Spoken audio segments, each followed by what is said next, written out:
Muito bem, então cá estamos nós, mais uma conversa, tenho falado que é uma conversa sistêmica, né? Então, para mais uma conversa, eu, Eva Torres, junto com o João Januário.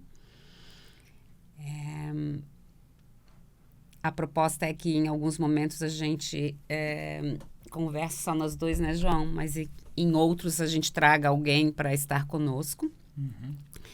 E, então, algumas pessoas têm nos visitado e essas experiências têm sido boas o suficiente para que a gente queira repetir.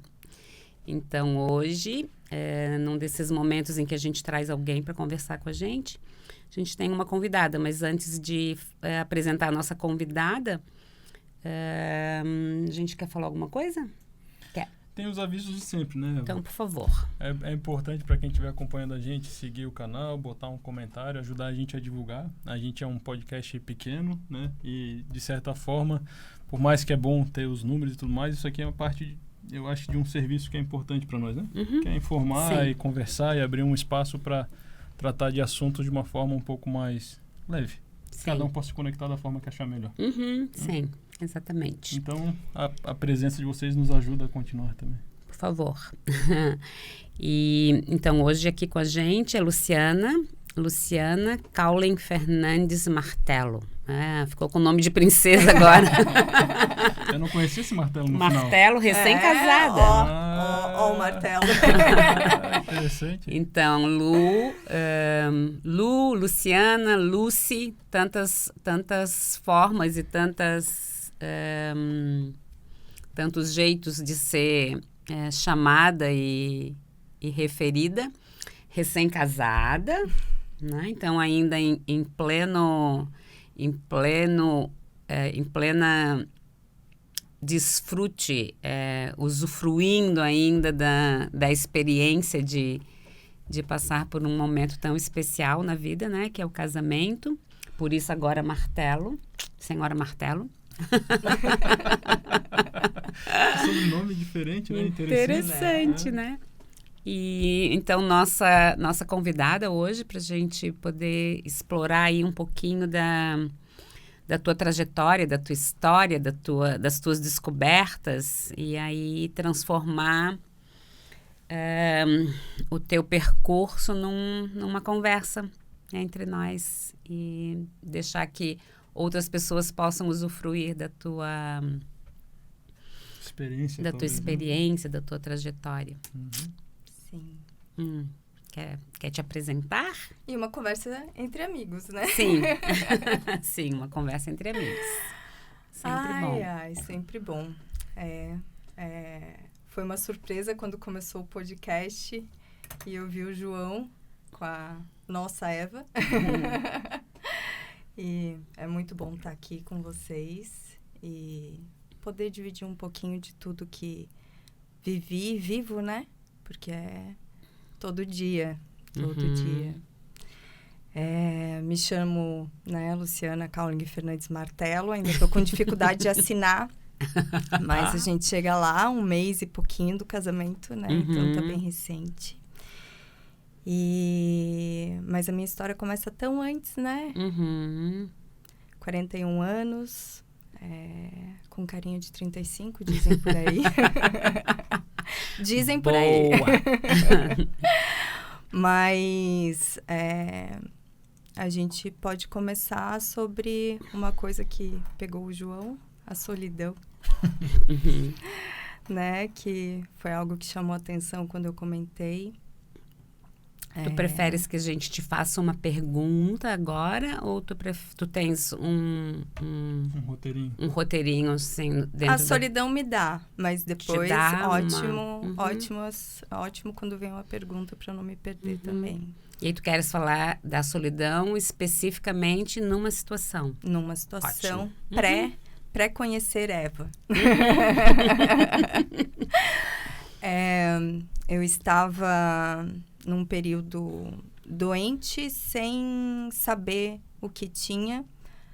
Isso foi em 2012, com alguns sintomas muito diversos, vários especialistas olhando, mas ninguém achando que fosse algo grave. E eu estava por um período meio de transição, término de um relacionamento de longo período, término de faculdade, naquele limbo pós-faculdade de Direito, ainda bacharel. E então eu estava nesse recomeço e me sentia meio perdida mesmo, assim, entrando em contato com aquela Luciana. Eu estava mesmo naquele período de transição que você não sabe bem o que tu quer e para onde tu vai, né? E aí eu comecei com sintomas, onde tem essa situação que eu me senti muito solitária porque ninguém ouvia, porque era algo muito solitário, era na calada da noite, de madrugada, morando sozinha, tremores de frio e muito frio e suor E percebia que algo, que aquilo não era circunstancial? Tinha essa informação interna? Tinha informação interna que era algo muito estranho, porque eu sempre fui friorenta, nunca fui de suar. Suor não é algo muito comum, porque minha temperatura é mais baixa, enfim. Uhum. Então, era muito estranho estar dormindo e do nada acordar com aquela sensação muito esquisita, assim. Só que eu só podia relatar, ninguém via, né? Uhum. E foi um longo processo, vários especialistas, um possível erro médico de não continuar uma pesquisa, uma injeção de corticoide que talvez deu uma regredida, porque nesses tremores, como eles eram muito fortes, distendi o meu glúteo. Então, deu uma tendinite, uma distensão, algo que não foi de exercício. E aí, eu não aguentava, não conseguia ficar sentada, não conseguia caminhar. E eu cheguei pro ortopedista e disse, olha, me dá uma injeção, porque até agora eu não tenho nada, né? Eu não tinha um diagnóstico onde eu não podia tomar algum remédio. E ele me deu essa injeção e aí os meus nódulos, esqueci de comentar, os meus nódulos diminuíram, porque eu sentia nodulações, né, no pescoço.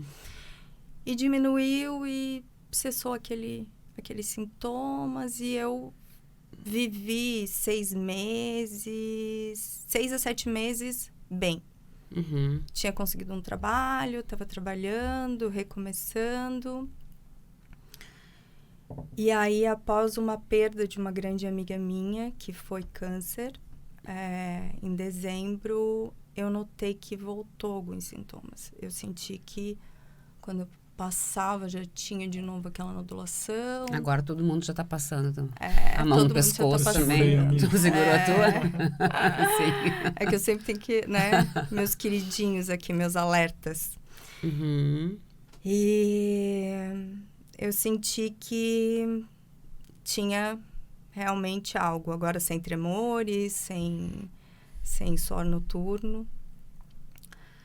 E aí eu me vi perdida e sozinha, porque eu só falava, não tinha como, né? Mas você está indo em médicos, você está indo investigando, nos especialistas, você está fazendo exames, eu não estou entendendo como que não deve ser nada, deve ser psicossomático, pessoas muito próximas e queridas. Emocionalmente está abalada. E até que o quadro foi piorando, então voltaram as dores musculares e ali foi aonde os meus pais...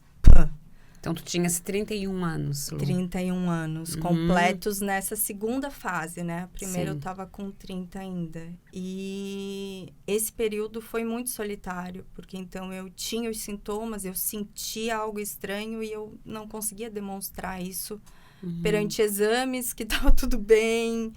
E, enfim, alguma alteração, mas nada que fosse... Nossa, essa moça de 31 anos, com o cabelo saudável até o meio da cintura, deve estar tudo bem, né? Porque visualmente quem me olhava dizia que eu estava ótima. E aí foi quando eu pedi ajuda. Teve um momento que eu fiz uma ligação para o meu pai e eu disse, eu não estou bem. e eu preciso da minha mãe comigo. E aí minha mãe veio ficar comigo, a princípio, umas 2 semanas para eu poder fazer uma retirada para fazer a biópsia. Eu já tinha passado por punção, mas o tipo de linfoma que eu tive era só biópsia, retirada. Aquela punção que eu tinha feito, que tinha dado negativa, não pegava esse tipo de linfoma específico. E aí, minha mãe veio e a gente passou por esse processo juntas, né?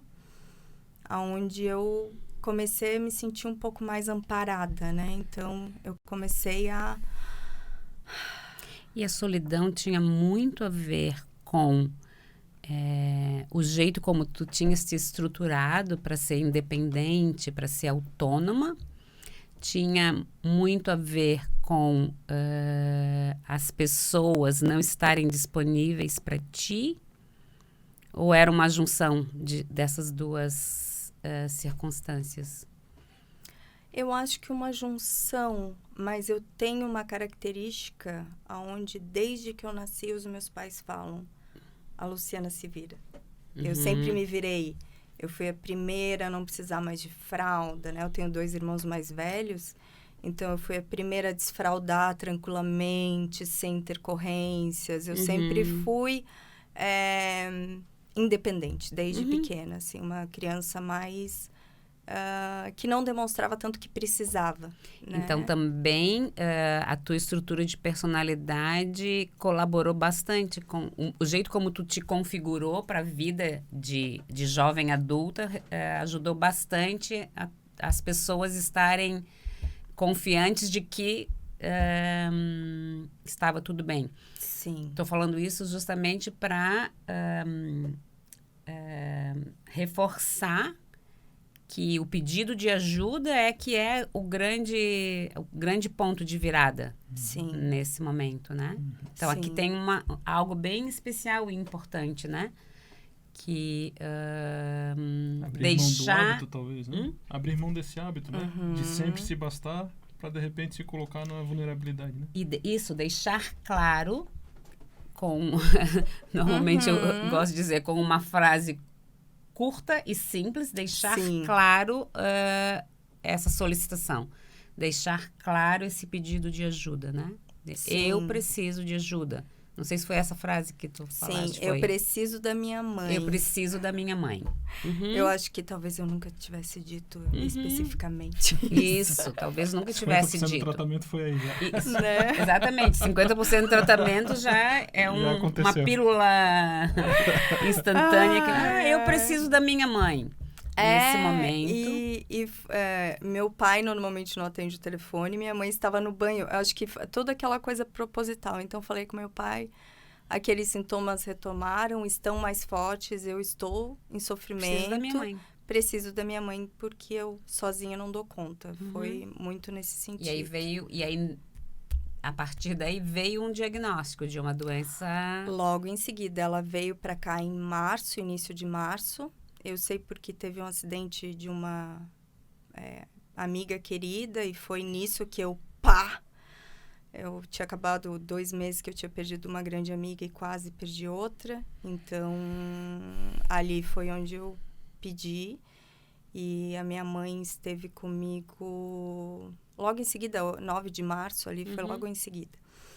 E aí foi aonde eu fui pro exame, retirada, e em 1 mês saiu o resultado.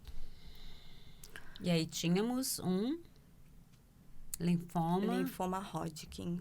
Tínhamos um linfoma Hodgkin. Tínhamos um. E é muito interessante que antes da abertura, um dia antes, que eu preciso comentar, é que um dia antes eu estava muito agoniada se não fosse nada.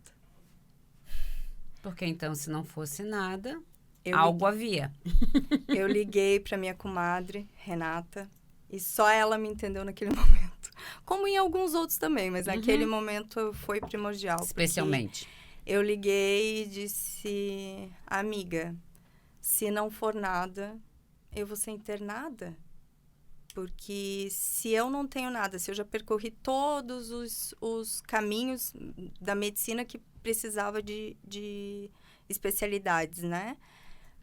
Se eu tô com uma junta médica em cima de mim e sair que eu não tenho nada, eu não tenho algo físico, então eu tenho algo mental, né? Algo que eu criei, emocional mental. E eu brinquei que eu ia parar eu acho que devo ter falado algo da Colônia Santana, né? Falei, me internem, porque eu não dou mais conta sozinha no mundo, assim, aqui, né? Nesse cenário, para mim, sozinha, que era como eu me sentia, porque, então, essa solitude ainda chegar esse diagnóstico, eu sentia essa solidão, porque eu tinha certeza que não estava tudo bem e não tinha um diagnóstico, né? E aí, a partir daí, Lu, com o diagnóstico, então, um tratamento convencional, um tratamento com todo o protocolo de quem precisa de um cuidado bem, bem específico e especial para dar conta de reverter o que estava acontecendo. Isso. Tive a sorte de ser indicada por uma hematologista que foi sensacional, né? Porque realmente quando a gente sentou para conversar, o meu quadro já estava bem avançado. Eu estava com uma quebra de quadril que poderia ser uma metástase óssea ou uma infiltração da doença, né? Uma progressão. Então, essa dúvida ficou até o final do tratamento. E era uma infiltração. Menos mal. Não precisei passar por rádio e as coisas foram mais tranquilas, assim. Esse é o mesmo linfoma que o ator Gianecchini teve? É como se fosse o irmão. O mesmo tipo de... Porque sim, só para deixar claro. O dele era o não Hodgkin. E o que eu tive é o Hodgkin. Então, e foi na mesma época, né? Assim, eu acho que uns 2 anos depois. Eu sabia da existência do linfoma, mas eu lembro que ele já estava curado. Tá. Então, só para a gente situar um pouco, porque aí, como a história do Gianecchini foi uma história bastante divulgada, ele escreveu um livro, inclusive, falando do processo de cura dele, né? Só para as pessoas ficarem mais... receberem essa informação de que é o mesmo tipo de acontecimento, né? Ele divulgou muito o linfoma, né? Sim. Porque até então eu, por exemplo, achei que eu ia ser tratada por um oncologista. Eu não sabia que quem tratava linfoma era hematologista. Então, no dia que eu abri o diagnóstico dentro da sala, na antessala da médica, e eu tinha marcado uma oncologista. E eu fui conversar com ela me falou, não, é hematologista. E eu tinha a hemato marcada para o dia seguinte. Que eu não sabia que seria ela, porque tinha sido uma indicação da reumatologista, sabe? Era muito confuso para mim, assim. E eu marquei essa onco e daí ela me explicou. Mas ela foi super querida, me explicou. A 1 hora que eu tava ali, ela me explicou tudo. E no dia seguinte, então, foi mais... E aí, a partir daí... uma Lu nova surgiu, uma configuração nova, Luciana, começou a tomar forma, ou isso ainda demorou, ou tantos, não sei, tantas coisas que podem, Ali surgiu uma Lu nova, porque eu fui completamente diferente, eu acho, do que eu sempre fui, no sentido... É o que precisa ser feito. Então, eu fiz o que a minha médica pedia, eu fiz o que o meu corpo pedia, e eu fiz o que minha alma pedia. Então, eu ia muito pela minha intuição. Mas era muito obediente às orientações médicas. Total. Muito. Total. Percebeu ali naquele momento que tinha desenvolvido, de alguma forma... por alguma razão, e talvez até intuitivamente e naturalmente, uma subordinação e uma obediência à autoridade, sim? Sim, total. Sem a consciência sistêmica, né? Mas já se rendendo a ser orientada. Foi algo que simplesmente fez plof. Foi algo que chegou e eu... Sabe, tá diferente, mas não questionei. E também é algo tão diferente, né? Então, uma mocinha de 31 anos que nunca tinha tido a experiência de estar próxima, né? Não convivi nesse meio, o meu meio não é da saúde, então era algo que eu não dominava e talvez isso foi muito bom, né? Sim. Porque era algo que eu não tinha conhecimento nenhum, então eu não tinha nem como confrontar ou querer não obedecer, eu simplesmente fui. Sentiu muito medo? Eu não me lembro de medo. Eu não me lembro de medo.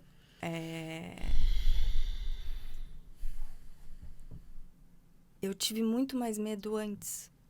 Quando não sabia ainda. Quando não sabia. Quando eu tive o diagnóstico, eu fui com a minha tia e com o meu tio no nosso lar e para dar a entrada para ir para o CAPC. E aí... chegando lá, e daqui a pouco eu vou voltar um pouquinho nesse assunto, mas chegando lá, quando eu entrei, eu não sei porquê, só veio uma informação aqui dentro. Agora tá tudo bem. Era uma intuição mesmo, algo, uma voz muito interna de que o pior já tinha passado. Era muito essa sensação. O pior já passou. Se puder resumir... O que vem pela frente é a solução. E é a solução. É a solução sem garantia. Então, era a solução por um lado ou para o outro. E isso não me causava medo. Uma solução para viver ou para morrer. Para morrer. Sim, é a solução. A solução está chegando. E nessa coisa de não morrer só. Porque eu acho que em algum momento... daquele processo eu tive medo de morrer só. Eu morava sozinha e os meus sintomas eram noturnos, então talvez tinha alguma informação de que agora, então, ou uma coisa ou outra, eu estaria com os meus queridos.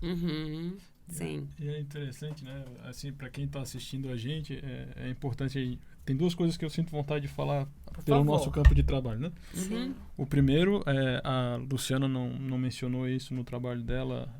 Ela ainda, neste momento, ainda não tinha tido contato com as constelações. Mas sempre que a gente fala de constelação e saúde, e principalmente isso aqui que é um lugar público, né? Isso aqui está na internet. É importante falar que a constelação e nenhum olhar terapêutico substitui o tratamento que a medicina oferece, né? Sim. Esse é o primeiro lugar. E o segundo é que quando a gente vai trabalhar nesse campo e olhar para as doenças, a gente, como a Eva fez agora, muito, muito legal assim de pontuar, né?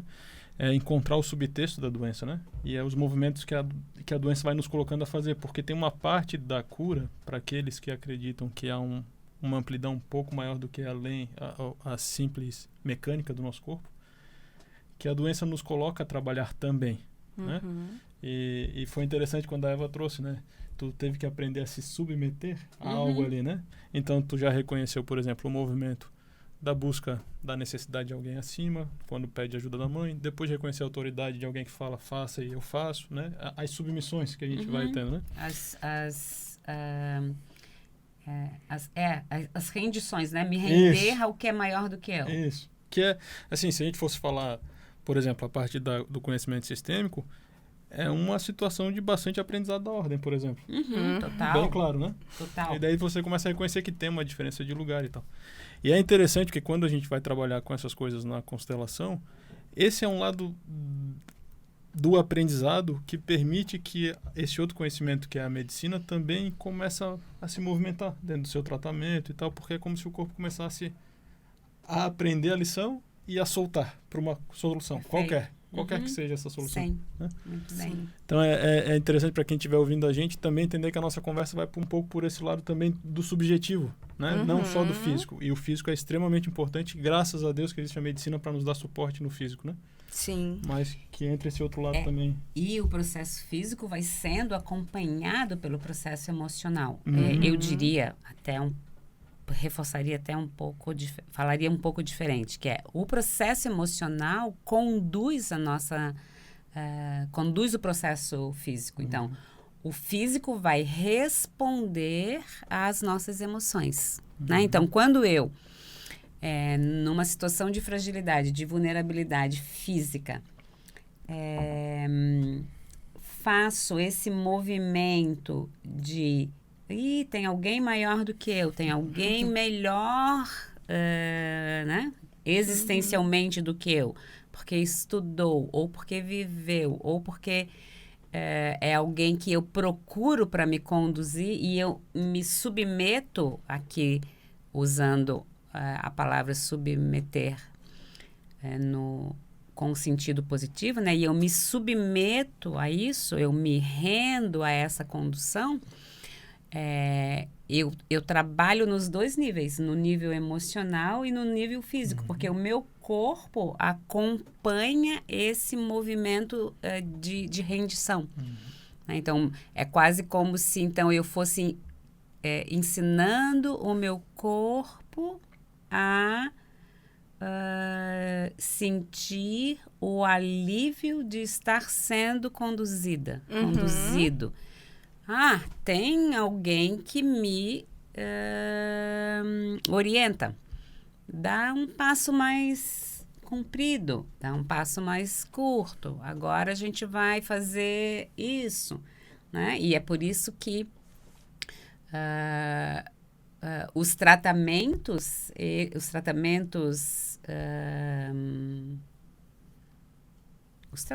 convencionais, eles funcionam muito quando há a complementação emocional, quando há a complementação nutricional, quando há a complementação...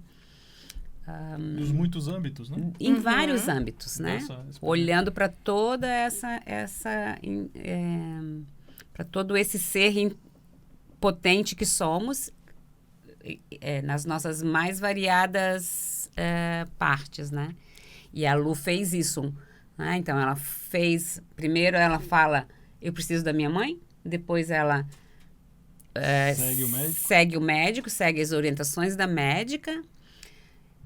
E depois fala, eu acho que tem algo ainda para ser feito. E aí vai procurar todo esse conforto espiritual, esse conforto existencial que a medicina complementar, né, ou as terapias complementares proporcionam, né?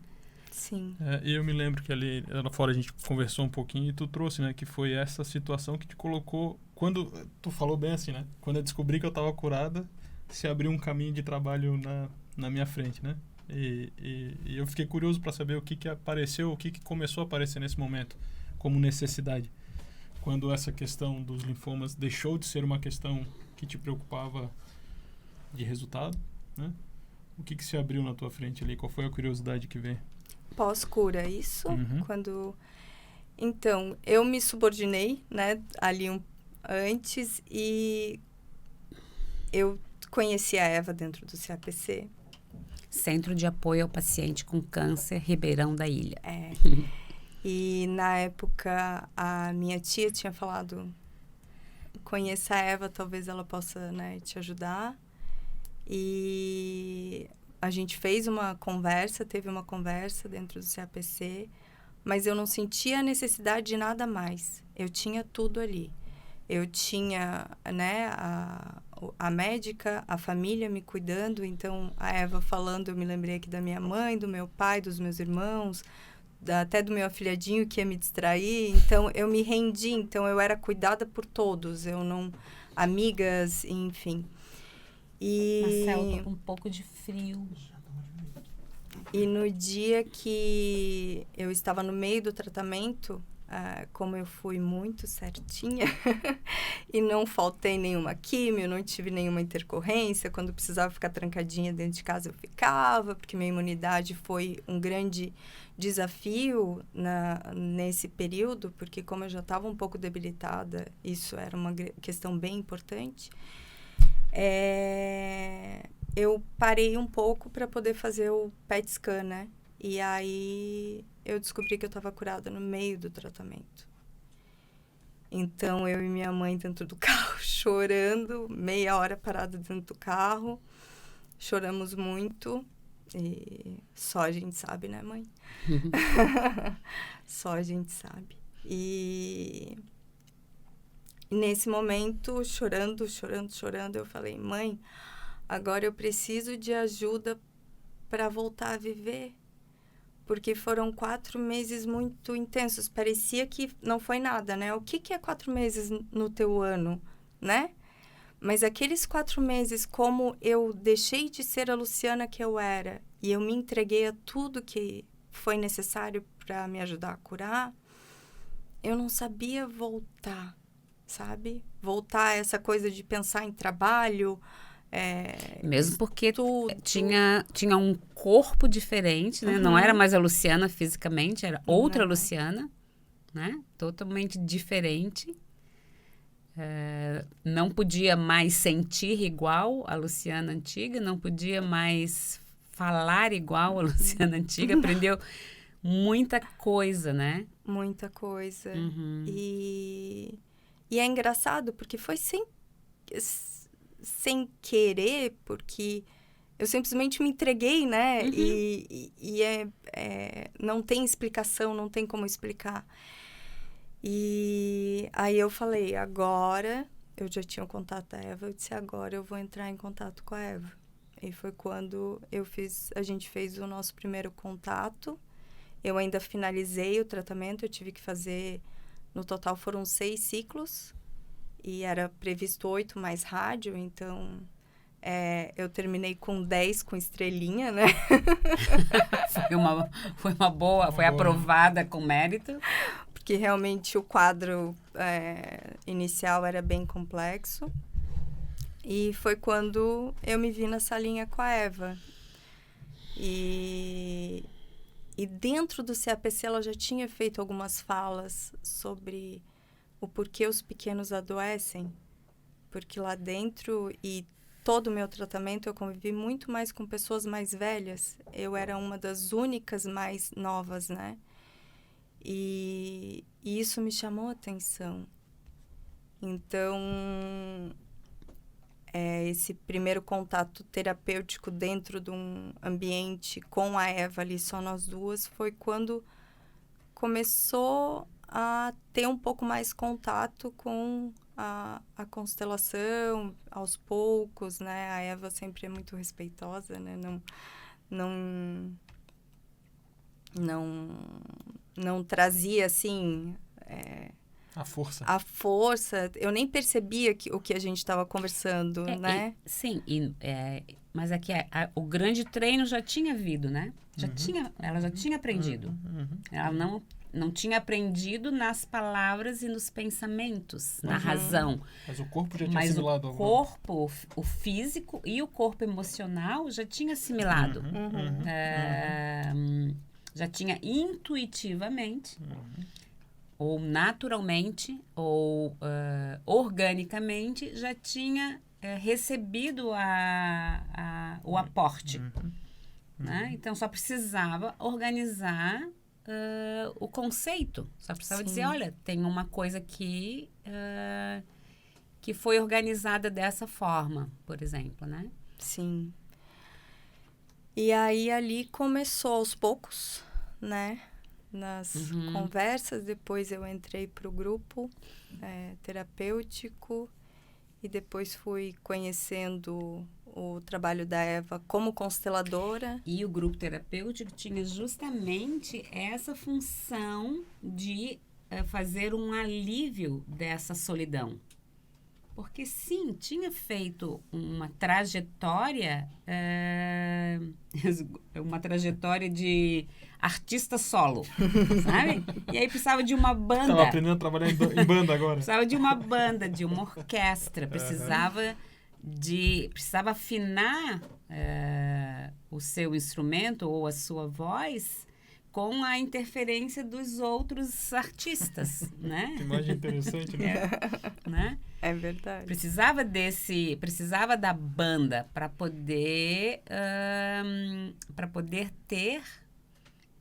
Por isso que os trabalhos em grupo são trabalhos muito potentes. Porque no processo terapêutico individual...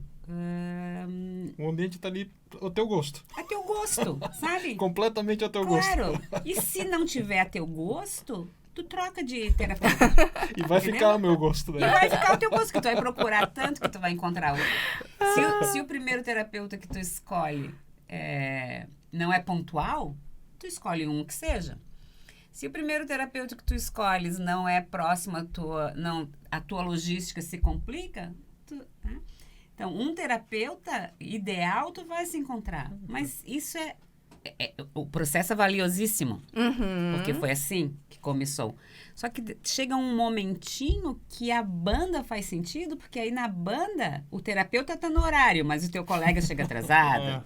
O terapeuta tá com tudo organizado, mas o teu colega desorganiza quando chega, porque ele é...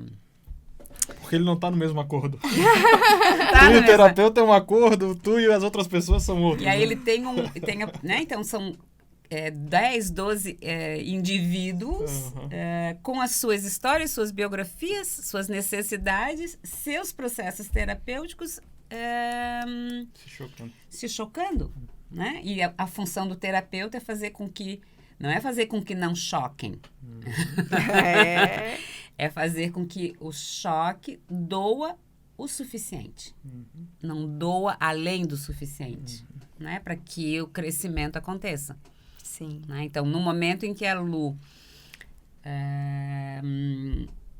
em que ela aprende basicamente o que precisa ser aprendido, não, na verdade, quando ela internaliza o conceito que ela já tinha aprendido, então aí agora é botar isso em prática, porque na teoria tudo funciona bonitinho, mas na prática, com outros, né? Com outras pessoas... E foram anos, né? Porque eu me lembrei agora do quanto eu falava e ninguém me entendia. Porque então a minha voz era, né? As minhas certezas como eu era muito era uma carreira voz sempre pra dentro. Como era uma carreira muito solo, quando eu verbalizava, normalmente as pessoas não me entendiam. E isso foi um processo muito Eu me lembro de longo. muitas vezes que a Lu tava lá falando das coisas dela. Aí eu olhava assim pro grupo e falava... Todo mundo com cara de, sabe assim, tipo... Longe. Ou longe, ou... Aí eu falava, vocês estão entendendo o que a Luciana tá falando? Aí todo mundo, não. Eu falei, Lúcia, ninguém grupo tá... bom, né? Sabe aquele cri ao fundo? Era basicamente isso. Tinha sempre um vácuo, né? Como se... É muito interessante isso mesmo. Até tomar essa informação como... então eu falo, as pessoas não... É cri mesmo. Cri, no final das minhas falas. É bom notar, né, que a Luciana traz, né? Desde do início da vida dela, uma pessoa muito independente, né? Como postura, né? Muito rápido em desfraudar, a família reconhecia que era, né? E que isso vem, obviamente, nós somos constituídos de hábitos, isso se torna a base da minha linguagem para o mundo, né?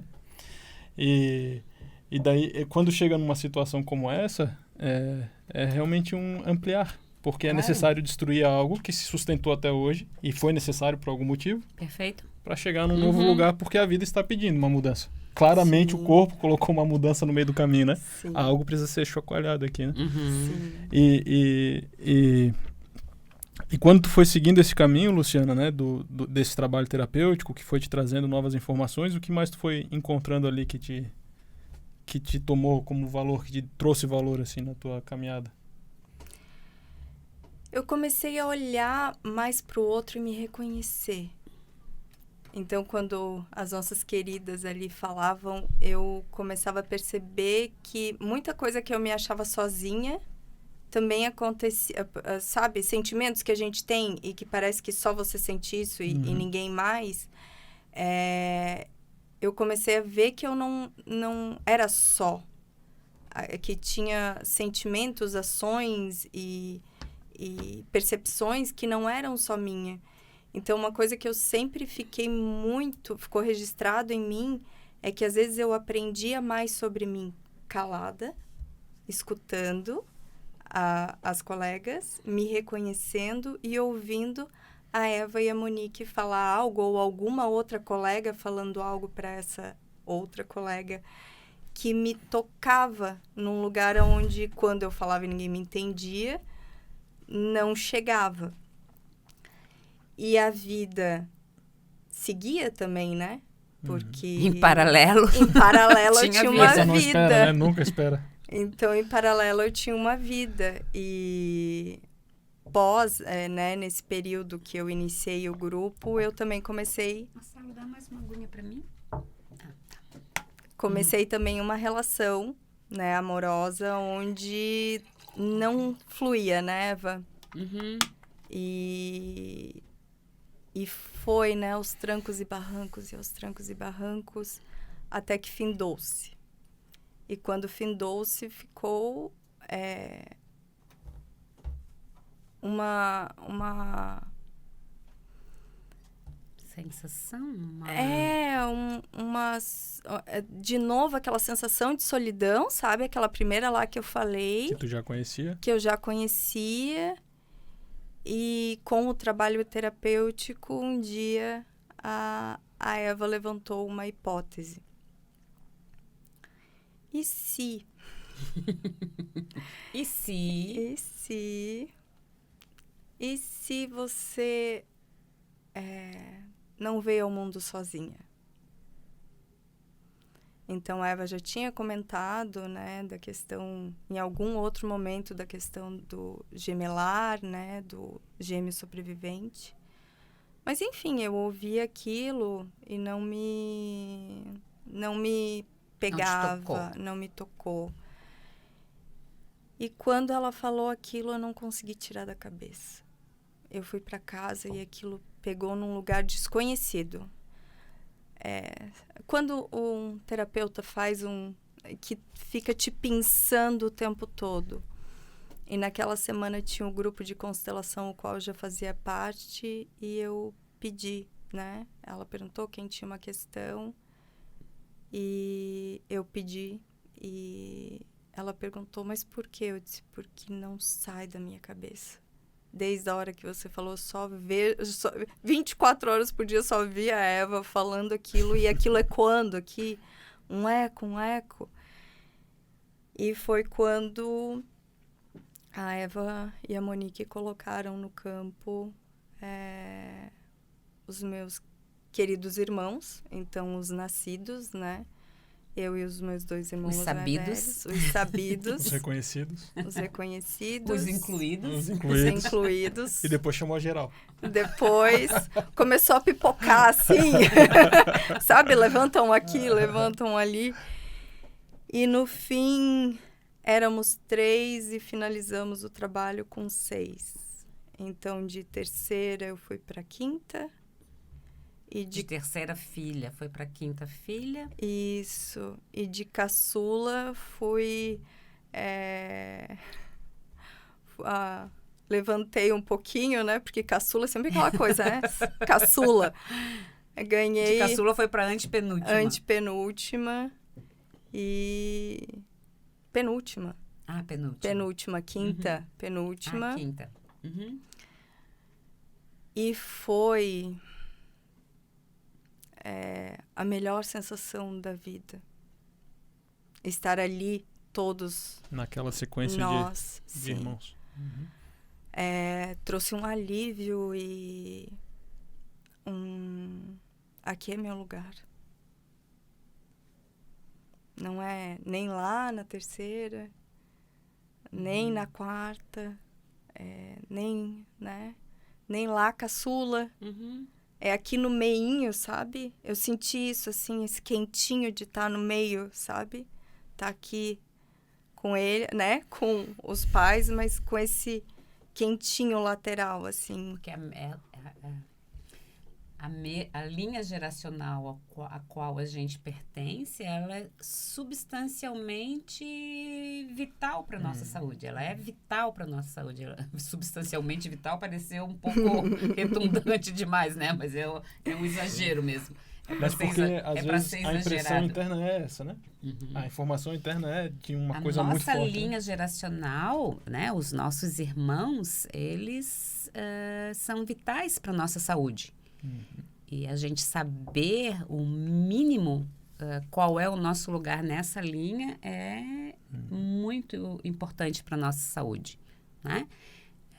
E eu gosto bastante de dizer didaticamente, principalmente para os alunos, para quem está chegando nesse estudo, que a linha de irmandade é uma linha que permanece aberta. E permanece aberta como informação. Olha, não sei se é uma linha que a gente recebe as informações com facilidade e tranquilidade, no sentido de que a gente tem que considerar os irmãos, os meio-irmãos, as perdas. Os irmãos que morreram durante as gestações, os irmãos natimortos, os meio-irmãos perdidos, né? Perdidos no sentido mortos durante as gestações. Tenho evitado falar perdidos. Aprendi com o Wilma aí no último módulo que é bem interessante a gente falar os irmãos mortos ou os filhos mortos, os que morreram, né? Não os que se perderam. Porque se perderam, a gente tem a sensação de que a gente pode encontrar e a gente pode ir para a fantasia e para a ilusão, né? Então, agradecer o Wilma por esse esclarecimento. Então, irmãos, nascidos, não nascidos e natimortos. Meio-irmãos, nascidos, não nascidos e natimortos. Como que a gente vai fechar essa linha? Né? Como que a gente vai ter essa informação? Se a gente pode ter aí, de alguma forma, um meio-irmão que morreu. História, sim. Que morreu durante a gestação, em algum ponto da história. E lembrando que isso não está restrito ao relacionamento do meu pai com a minha mãe. Não está restrito. O meu pai com toda a vida afetiva dele, a minha mãe com toda a vida afetiva dela, né? E com tudo que pode acontecer, né? Porque dizem que a vida, nem tudo é planejado, né, Eva? Na vida, né? Muita coisa acontece fora do nosso controle, né? Algumas coisas, né? Pouquíssimas. Pouquíssimas. Então... Sim, como na semana passada a gente então viu essa constelação em que uma pessoa se lembra durante o trabalho que quando ela era jovenzinha ela ouviu uma história de que o pai havia tido um filho e que esse bebê não reconhecido, depois de nascer, morreu por talvez falta de cuidado. Então, e ela é posterior a esse nascimento-morte, né? A essa vida seguida de morte. Então, imagina o impacto que isso pode causar no nosso cenário interno, né? E talvez para as pessoas que estejam acompanhando e não podem não estar compreendendo completamente pela visão sistêmica, uma das coisas que o Hellinger trazia é que nós somos parte de uma ordem, né? E nós também somos uma parte entre ordens, entre irmãos. Sim. Então, sempre que há um integrante que ocupa, mesmo que seja por uma semana depois da sua concepção, no sistema já tem um lugar reservado a esse serzinho, né? Esse é o caso mais básico, né? Mas pode ser de um filho que nasce, que morre depois de um tempo de nascido, morre durante a gestação. Em alguns casos, como a Luciana trouxe, né? Na situação gemelar, onde um sobrevive e o outro é muitas vezes ou expelido ou incorporado pelo feto que resiste, né? Tudo isso gera na visão sistêmica, mas não é na visão, na experiência sistêmica, no empírico sistêmico, né? É possível observar que isso mexe com a ordem. Então, se na realidade, no concreto, eu, na minha experiência, sou o terceiro irmão, mas às vezes, antes de mim, tem um irmão perdido, isso fica como é tipo um pedacinho de papel que não deixa a porta fechar direito, né? E fica ali sempre nessa tensãozinha, puta, tem alguma coisa que não está fechando. E a gente percebe no trabalho, quando essa informação chega, como isso traz um estado de centramento para o cliente, né? Tipo, chegou. Eu não preciso nem, às vezes, confirmar se teve, se não teve, não. Mas isso traz um novo lugar que a pessoa experiencia a vida de um lugar mais centrado, né? E isso, o Hellinger estudou muito sobre isso, trouxe muito assunto sobre isso e teve ali mais de, 30 anos de experiência observando como isso trazia efeito nas pessoas, né? Como a ordem, dentro de tudo aquilo que é a realidade de um sistema familiar, como cada pessoa tem um lugar. E quando esse lugar fica vago na memória, na experiência dos outros do sistema, existe algo que... Uma repercussão. Né? Que se tensiona. Sim. Lu, então... Boa, João. Bom lembrar isso para quem tem um pouco menos de experiência. Lu, então, nesse momento que tu te das conta que tu és a penúltima filha e não a terceira, e que antes de ti tem gente que nasceu e sobreviveu e tem gente que morreu. E também a possibilidade de ter uma irmã, um irmão, uma irmã gêmea não nascida. Isso ficou claro nesse momento para ti? Tu teve isso que o João fala, que é algo se encaixa. Sim. Tu teve essa sensação? Sim, e essa emoção, né? Porque a partir do momento que estava tudo muito bom, mas tinha um vazio aqui que não era, né? Eu sentia essa falta. E a hora que a pessoa se disponibilizou para ir nesse lugar, foi uma sensação que é única para mim. Que eu me senti realmente, claro, no meu lugar, que eu já estava ali. Eu não sentia que eu tinha que sair da onde eu estava ali como quinta, mas completa, né? Porque em algum momento, e esse amor, né? Eu nunca vou me esquecer dessa sensação que a partir do momento que ela chegou do meu lado, é como se eu visse meu grande amor. Encontrasse a alma gêmea. Encontrasse esse grande amor que eu sempre procurei. E eu senti essa falta e não sabia da onde, né? Eu estava até lá fora conversando com o João, que eu sou da geração Disney, né? Do Príncipe Encantado. Então, desde pequena, jovenzinha, assistia, eu sempre achava que faltava esse príncipe, né? Essa pessoa que iria chegar e iria completar tudo, né? E ali teve essa sensação. Ali, essa sensação de completude. Ali, isso chegou com essa informação de que não era um príncipe, era uma princesa, né? Uma irmã. Uma irmã, que era essa querida que até então, de alguma maneira, muito fantasiosa em algum lugar, principalmente criança e adolescente, eu tinha essa noção que geração Disney, né, gente? Desculpa. Sim, e aqui tem Quer falar? Não, mas fala. Não, Depois eu falo. que tem algo bem importante, que é a partir dessa constatação, e aí a gente tem que lembrar muito, que é a partir desse lugar do encaixe que faz... E a gente alivia, tem uma tensão que se alivia. Isso, né? É mesmo um alívio, que a partir desse lugar, a partir desse momento, e aí é uma experiência sensorial, visual, olfativa, sinestésica, né? É uma experiência sensorial que envolve todos os sentidos, né? Por isso que a constelação tem essa beleza, porque ali a pessoa se materializa. E esse alívio, então, acontece.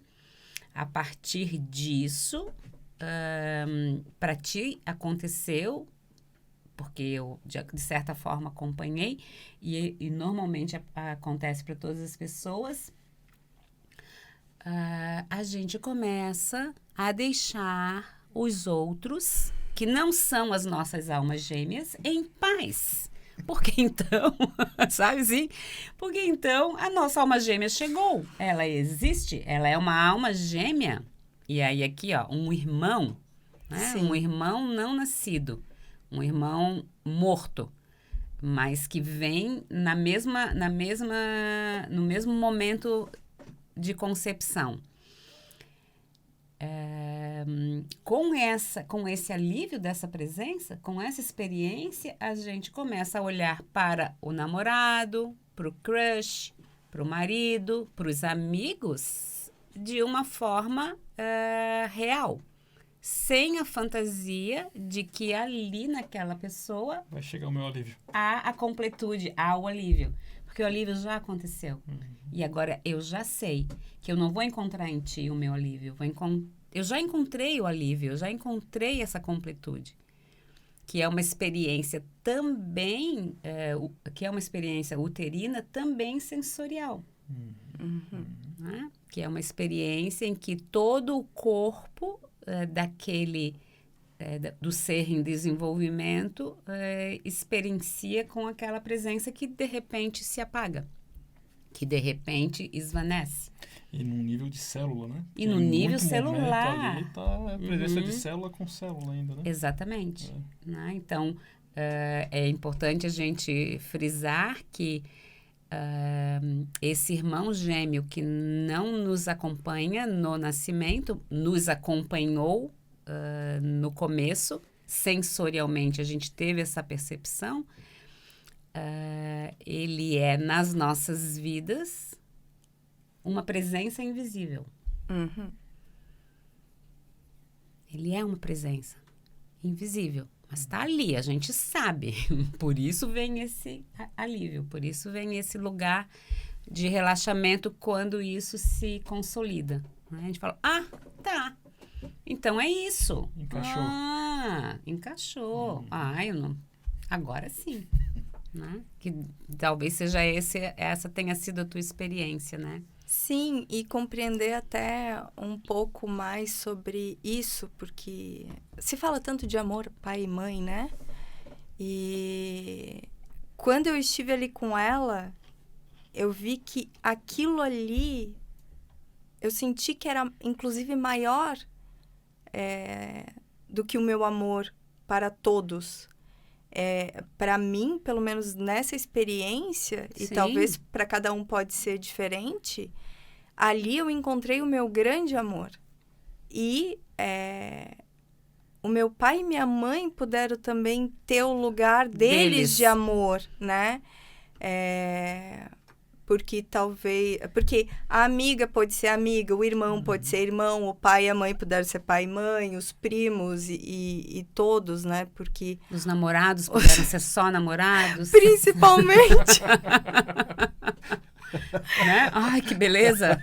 Você é só meu namorado, você é meu namorado. Ai, que bom, só.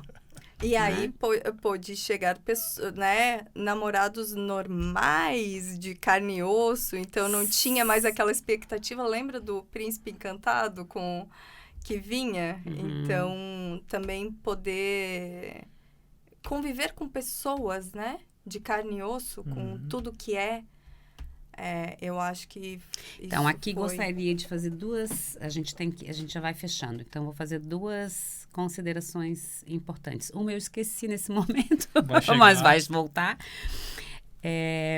Sim, já voltou. Para quem tá estudando, para quem está se organizando com mais informações, né? Aproveitar essa fala da Luciana, que aí os meus pais puderam ser só pais. O sistema gemelar, ele é anterior ao sistema familiar, né? Então, quando a gente... Aí aviso aos navegantes. Quando a gente faz um processo terapêutico longo, profundo, sério, e mesmo assim a gente ainda continua se sentindo incompleto, insatisfeito, desconfiado, é possível que a gente tenha um emaranhamento anterior à nossa família. Então, a gente já nasce emaranhado, a gente já nasce com uma demanda em relação aos nossos irmãos gêmeos que não nasceram. Né? Então, isso é importante a gente saber, que às vezes a gente está olhando para a nossa família, essa que a gente vê concretamente, mas essa presença invisível é que é o ponto de observação. Né? Então, o sistema gemelar é anterior, bom, enfim, aí por isso muito importante, anterior ao sistema familiar. Isso é uma observação a ser feita, muito importante, porque essa é a tua experiência, né? Percebes isso com bastante clareza quando o teu irmão, então, se consolida, né? Como uma presença invisível. E a outra percepção que eu tive aqui durante a conversa é voltar lá no primeiro momento, né? Então, aquela solidão não era uma solidão. Era a falta da presença. Quando essa presença ocupa um lugar, e ocupa um lugar no coração, e ocupa um lugar na vida, algo também se reorganiza, algo se reposiciona, porque então aquilo que era traduzido como uma solidão, e com todas as fantasias que a gente coloca em volta disso, sim, que a gente não sabe, né? Isso, né? Então tudo que permeia e se mistura nisso, em alguns casos, e nesse especificamente, então eu sinto falta de alguém. E por sentir falta de alguém, eu vou para esse lugar de mais reserva, eu vou para esse lugar de não sei nem me expressar. Porque é verdade que, como a gente não tem notícia disso, como que se coloca em palavras? Em que língua se coloca isso? Em qual sistema de expressão eu vou comunicar isso que eu nem sei, que existe, mas eu percebo. Eu sinto, percebo, né? Então, aquela solidão lá, a gente pode dizer que que não é solidão, é estar acompanhada, sentir a presença desse amor invisível, né? Então, e aqui a gente tem uma compreensão também, né? Então, a gente não está falando de algo que falta, a gente está falando de algo que sobra, mas a gente não sabe. Uma sobra invisível. Uma sobra invisível, né? Então... me vem muito assim, né? Que isso eu acho que é um bom aprendizado para a gente que está... Tanto para quem trabalha quanto para quem está buscando caminhos de se desenvolver, né? É interessante quando a Luciana fala, né? Eu era da geração Disney, então eu imaginei que a minha falta era o príncipe, né? O que tem aí? Tradução equivocada, né? O que tem aí? Tem um reconhecimento de que alguém estava faltando. Né? Sim. Só que a gente, às vezes, essa informação está num lugar tão básico, que eu acho que é o nosso inconsciente, aquele arcabouço de muitas coisas que a gente já não tem mais consciência, que a gente sabe que tem algo, mas a gente não sabe o que é. E daí a gente começa a olhar para o mundo e diz, tá, o que o mundo pode me dar para eu botar nesse lugarzinho aqui? Um amor. Um amor. Né? Então é isso. E isso é interessante para ver o quanto muitas vezes a gente cria teoria sobre a nossa vida, que lá no começo tem um impulso que é verdadeiro, mas todo o resto são coisas que é só a gente na nossa confusão humana. Que é lidar, tradução, né? Equivocada. Traduções equivocadas, né? E quando se chega num trabalho desse, isso é muito interessante, porque o âmbito gemelar já tem muitos estudos, tem cada vez mais estudo embasando, mas basicamente quando a gente entra no trabalho gemelar, quem dá a resposta é o corpo. O corpo. Quando porque ele chega... É uma experiência sensorial. Isso, né? Então, quer dizer, isso aqui também é um cérebro. Nós deixamos, sim, nesse momento, essa parte da nossa capacidade de absorver as experiências falar um pouco. Porque muitas vezes esse lugar que nos trava no movimento também está aqui, na sensação. Porque a sensação nos acompanha muito antes do que a razão chegar. Sim, claro. Né? Sim. E às vezes ela sabe de coisas que a gente não tem... Quando o nosso cérebro começa o processo de desenvolvimento, o nosso corpinho já tá bombando na percepção. Sim. Né? Então, eu não vou me lembrar porque não tinha cérebro ainda. Né? Mas eu percebo algo. É algo muito claro que reconhece, né? Reconhecer. Reconhece na hora. E a Luciana falou, né? Quando chegou naquele momento da constelação, que teve... Sim, soltar. Relaxa. E o antes, a falta aqui. Eu formigava, eu dizia, tá estranho. Falta algo. E essa completude, né? Agora eu sou completa, né? Agora eu sei que eu não preciso de nada além, porém, sigo em vida. E ela, não. Mas dentro do meu coração. E às vezes... E sabe o que me lembrou agora? Só pra gente terminar. Às vezes o quê? Peraí, não esquece. E às vezes eu tenho que parar e... Opa! Tá fazendo mais falta e eu não... Né? Está fazendo uma falta que eu não estou dando conta. Volta. Volta. Sim. Tô sentindo falta da minha irmã. Só isso já é suficiente para voltar, sair do irreal pro real. Isso que é verdade. Eu sinto falta de alguém. Alguém que eu não sei quem é, mas... Não sei quem é, mas sei. Porque é alguém que eu experimentei com tudo, com toda a minha integralidade daquele momento. Então, não é alguém que eu vi, é alguém que eu percebi com tudo que eu era.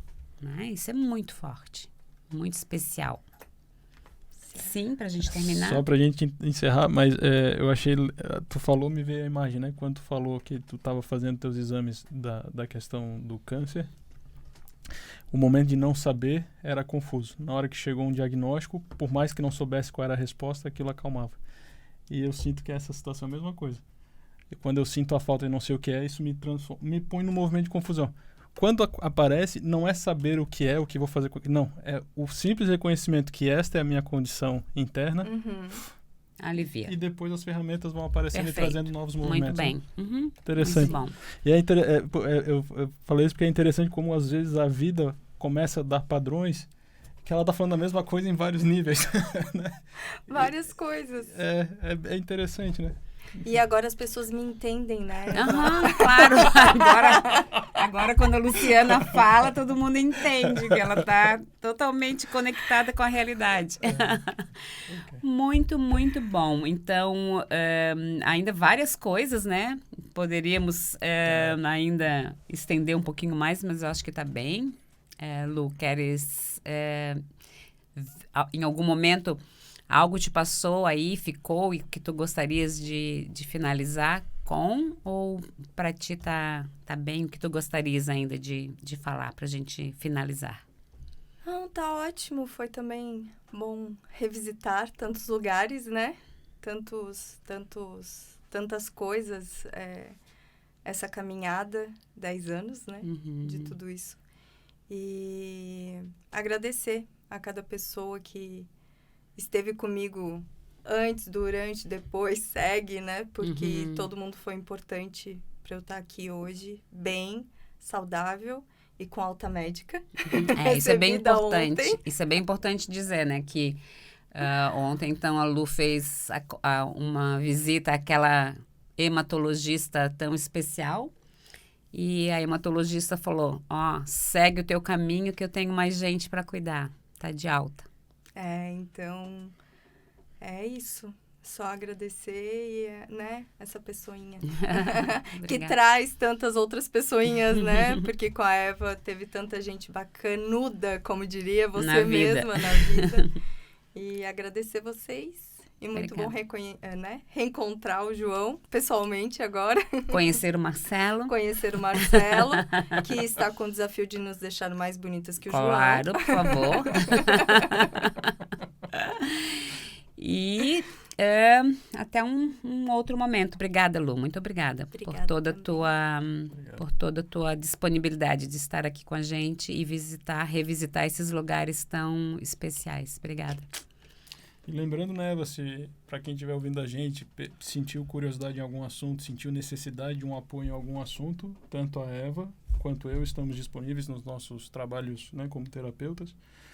Fique à vontade para entrar em contato conosco. Com certeza tem algo bom para quem deseja entrar nesse caminho, né? E tem disponibilidade. Às vezes tem uma demora ou outra em retornos, mas insiste. Fala, oi, e aí, por favor... Vai me responder? Sabia que tinha um professor meu que falava que o trabalho já começava nesse momento. Já começa aí, né? Então, insiste que a gente tem disponibilidade. A gente tem bastante trabalho, mas a gente tem bastante recursos para colocar à disposição. Muito obrigado. Obrigada, gente. Obrigada.